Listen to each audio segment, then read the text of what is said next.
जानकारी। अग्निपथ स्कीम के लिए सरकार ने एज लिमिट बढ़ा दी है। बड़ी जानकारी, बड़ा अपडेट सामने आया है। दरअसल सेना में भर्ती के लिए सरकार ने उम्र की सीमा बढ़ाते हुए 23 साल की उम्र कर दी है, यानी कि इस साल 23 साल तक के युवाओं की भर्ती होगी। तो सरकार ने ये बड़ा फैसला लिया है। सिर्फ इस साल के लिए सरकार ने एज लिमिट बढ़ाई है। कोरोना की वजह से 2 साल से भर्ती रुकी हुई थी हालांकि। तो 14 जून को ही सरकार लाई थी अग्निपथ स्कीम। बड़ी जानकारी।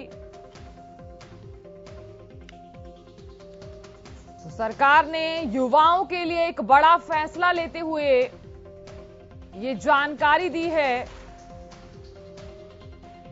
कि अब 23 साल तक के युवाओं की भर्ती होगी।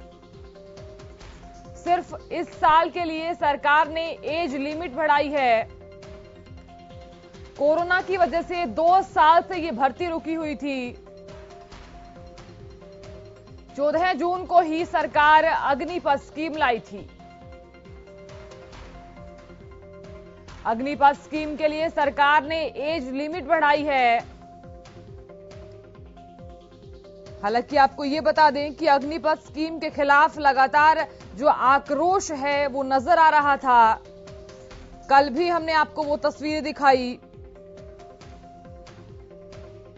तो लगातार आपने वो भी तस्वीरें देखी जहां छात्र आखिरकार भड़के क्यों हुए हैं, ये सवाल भी उठता है। ज्यादा जानकारी के साथ हमारे सहयोगी सुशील सिंह जुड़ गए हैं। सुशील, ये जानकारी सामने आई है कि सेना में भर्ती के लिए सरकार ने उम्र की सीमा बढ़ा दी है।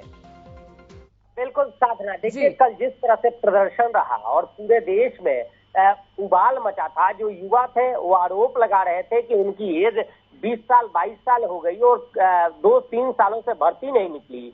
और वो लगातार कोशिश कर रहे थे, प्रैक्टिस कर रहे थे, तैयारी कर रहे थे और अब सरकार ने एज लिमिट 17.5 कर दी।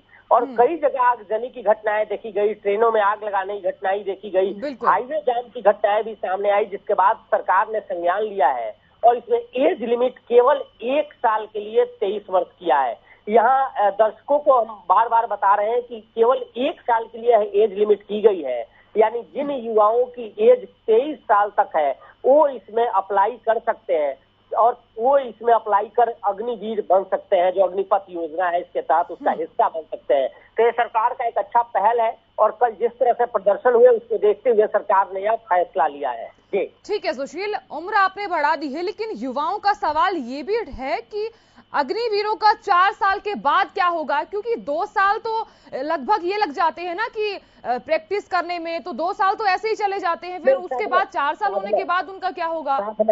साधना देखिए, जो अग्निवीर योजना अग्निपथ योजना है, इसमें जिन अग्निवीरों की रिक्रूटमेंट होगी, भर्ती होगी, ये 4 साल में 6 महीने प्रैक्टिस है इनका, 6 महीने का ट्रेनिंग है और उसके बाद ये 4 साल तक ड्यूटी करेंगे। इसमें से जो अच्छा कार्य करेंगे वो 25% युवा परमानेंट उसमें सेलेक्ट हो जाएंगे, यानी कंटिन्यू रहेंगे और बाकी जो 75% हैं वो वहां से रिटायर्ड होंगे। और रिटायरमेंट के बाद भी सरकार उन्हें एक हैंडसम अमाउंट करीब 12 लाख के करीब उन्हें देगी। अगर वह व्यक्ति चाहता है कोई उद्योग धंधा करना तो वो अपना उद्योग कर धंधा लगा सकता है या अपना बिजनेस कर सकता है। और दूसरी तरफ जो कई सरकारें, स्टेट गवर्नमेंट ऐसी हैं जिन्होंने प्राथमिकता दी है, यानी अग्निवीर जो आएंगे 4 साल बाद, वो स्टेट गवर्नमेंट की जितनी भी नौकरियां हैं उसमें प्राथमिकता के आधार पर उनका सिलेक्शन होगा। इतना ही नहीं, जो फोर्सेज है, पैरामिलिट्री फोर्सेज है, उसमें भी उन्हें प्राथमिकता मिलेगी और उसमें उन्हें ग्रेस मिलेगा, जिसके बाद वो वहां भी ज्वाइन कर सकते हैं। तो तमाम ऐसे रास्ते हैं जो खुलेंगे उनके लिए और सबसे बड़ी बात कि उन्हें छूट मिलेगी। आज भी देखे आप तो कई स्टेट गवर्नमेंट है जो एक्स सर्विसमैन है उनको प्राथमिकता देती है, उन्हें ग्रेस दिया जाता है और उसके आधार पर उनकी नौकरी होती है। तो निश्चित तौर पे सरकार का जो पहल है वो अच्छा है, पहल सराहनीय है। और अब ये जो युवा कल प्रोटेस्ट कर रहे हैं कि यही मांग थी कि उनकी एज 23 साल हो गई, उनके अंदर जज्बा है और वो कहीं ना कहीं डेडिकेट अपने को मान रहे थे देशभक्ति के लिए, देश के लिए, राष्ट्र प्रेम से ओतप्रोत थे। तो ऐसे में उनको देखते हुए 1 साल के लिए एज लिमिट बढ़ाई है, यानी 1 साल में वो तमाम युवा जिनकी उम्र 23 है और या उसके आसपास है वो उसमें शामिल हो सकते हैं और उसके बाद जो योजना होगी वो 17.5 साल की होगी। जी ठीक है सुशील, बहुत शुक्रिया पूरी जानकारी देने के लिए।